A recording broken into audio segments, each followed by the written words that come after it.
Assalamualaikum warahmatullahi wabarakatuh. Halo semuanya. Perkenalkan, saya Sabrina Aprilia LK Bintoro, absen 30 dari kelas 12 MIPA 4. Hari ini, saya ingin menjelaskan tentang pemberontakan G30 SPKI.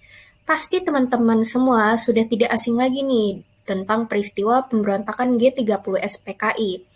Bahkan hari tersebut sering kali kita peringati, dan mungkin banyak dari kita yang telah melihat cuplikan film mengenai pemberontakan G30 SPKI yang memang peristiwa ini termasuk peristiwa yang sangat kelam.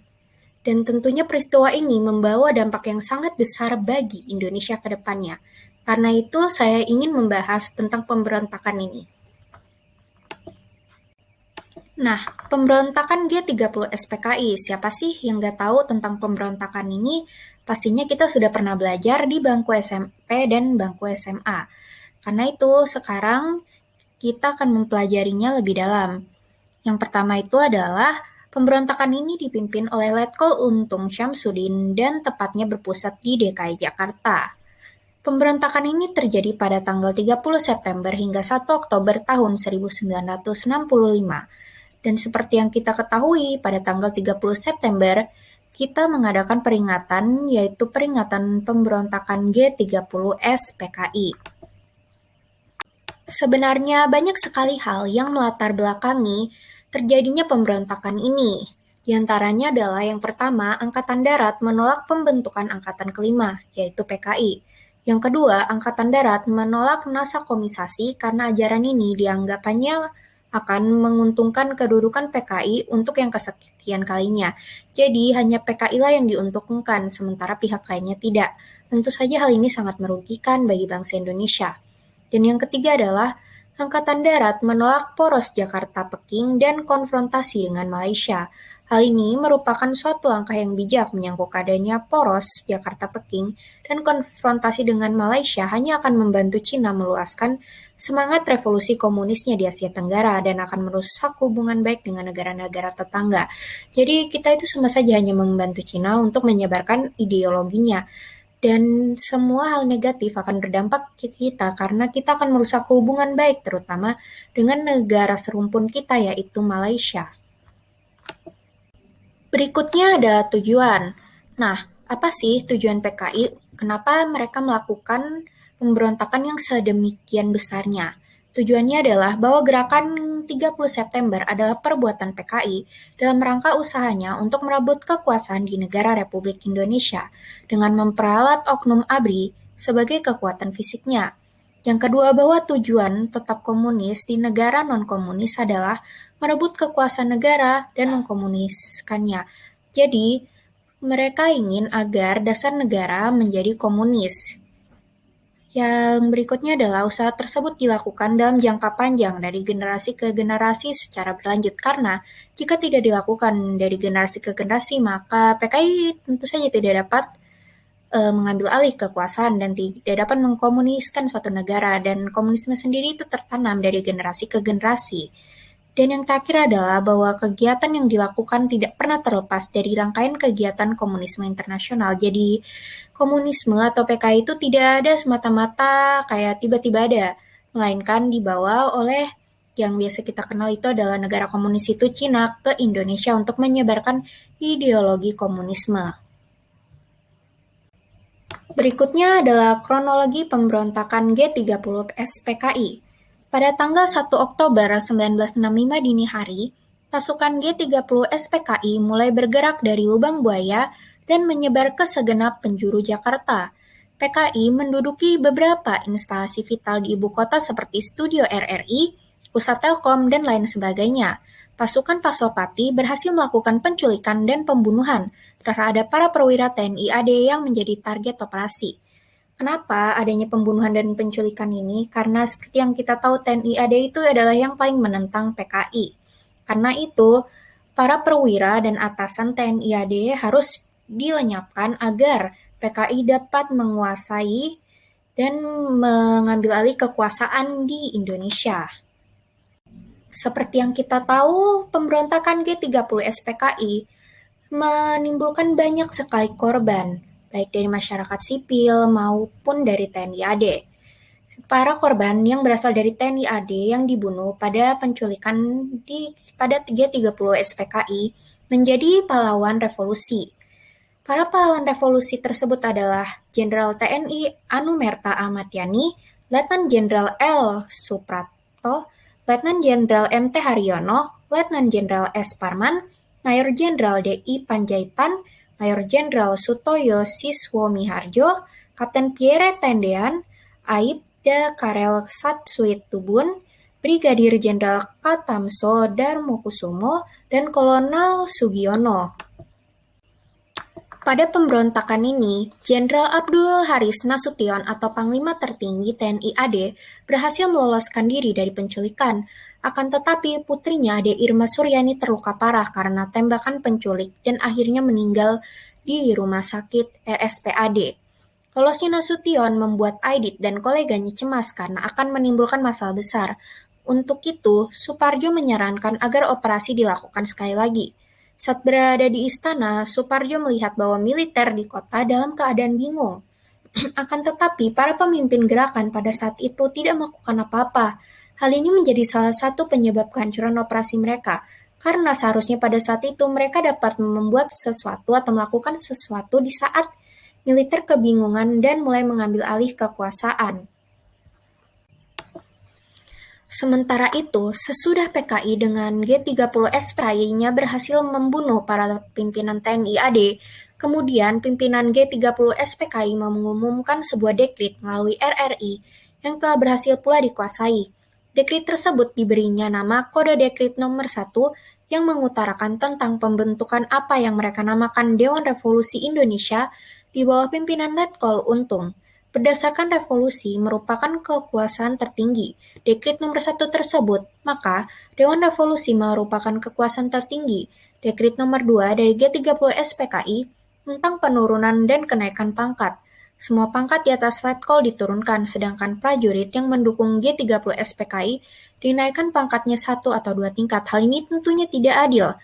Karena bagi mereka yang mendukung Pancasila maka pangkat-pangkatnya akan diturunkan, sementara yang mendukung PKI pangkatnya akan dinaikkan. Pemberontakan G30 SPKI tentunya sangat meresahkan masyarakat. Karena itu, pemerintah dan TNI AD mengambil tindakan untuk memberantas gerakan G30 SPKI. Gerakan yang mereka lakukan untuk memberantasnya adalah menetralisasi pasukan yang berada di sekitar Medan Merdeka yang dimanfaatkan oleh kaum G30 SPKI. Kemudian operasi militer tentang penumpasan G30 SPKI dimulai dilakukan di sore hari. Kemudian pasukan RPKAD berhasil menduduki kembali gedung RRI Pusat, gedung telekomunikasi, dan mengamankan seluruh wilayah Medan Merdeka tanpa terjadi bentrokan senjata. Kemudian pasukan Batalion 238 Kujang Siliwangi berhasil menguasai lapangan Banteng dan mengamankan markas Kodam 5 Jaya dan sekitarnya. Kemudian Presiden Soekarno meninggalkan Halim Perdana Kusuma menuju Istana Bogor untuk diamankan dari pengaruh PKI. Pasukan RPKAD bergerak menuju sasaran dipimpin oleh Kolonel Subiantoro.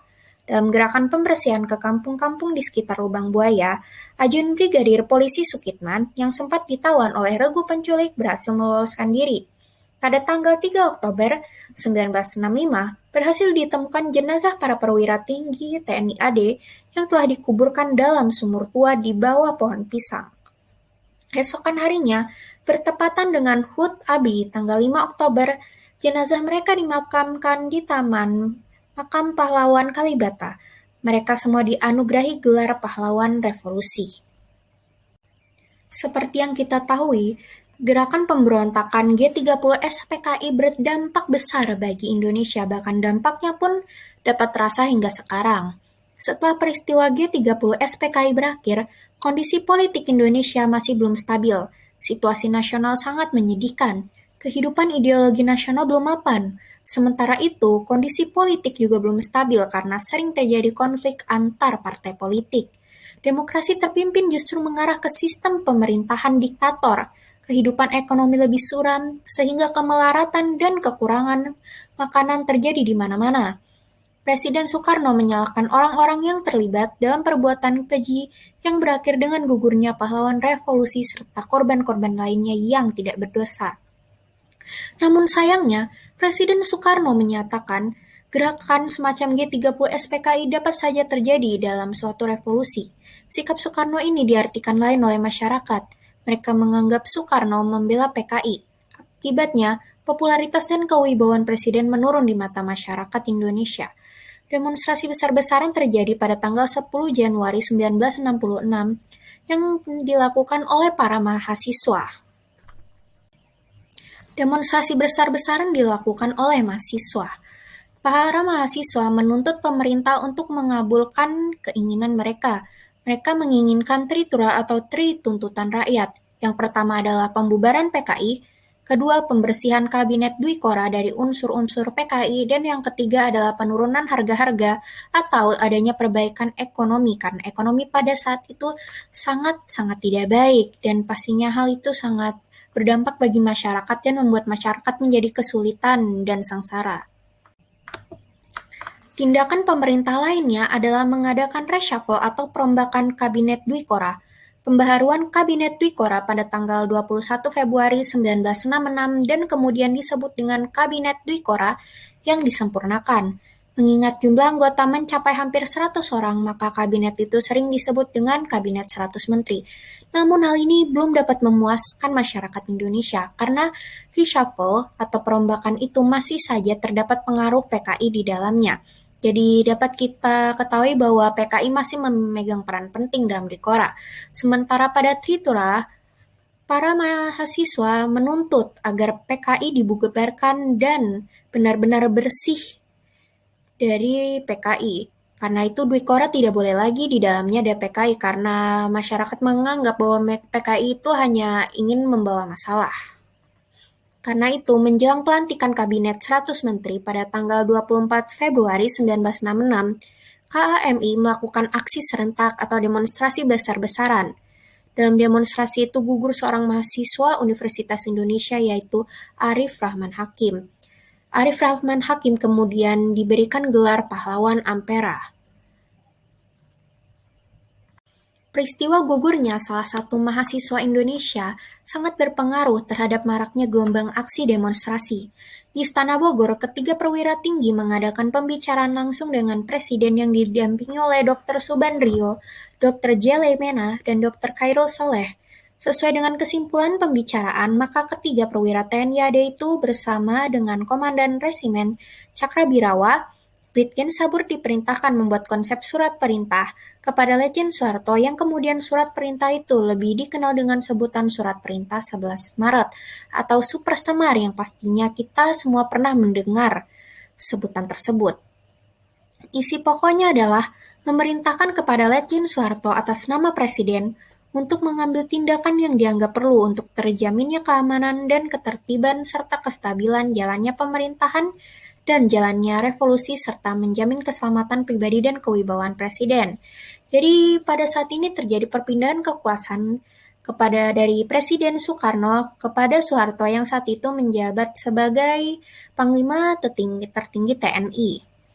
Pada saat ini, peristiwa tersebut atau Super Semar juga disiarkan melalui radio. Dan saat inilah maka masa kepemimpinan Presiden Soekarno berakhir dan mulailah Orde Baru atau yang kita ketahui presiden kita saat itu adalah Presiden Soeharto. Dan berakhirlah Orde Lama. Terima kasih semuanya. Sekian dari saya. Mohon maaf jika ada kesalahan dalam penyampaian atau kata-kata. Terima kasih. Wassalamualaikum warahmatullahi wabarakatuh.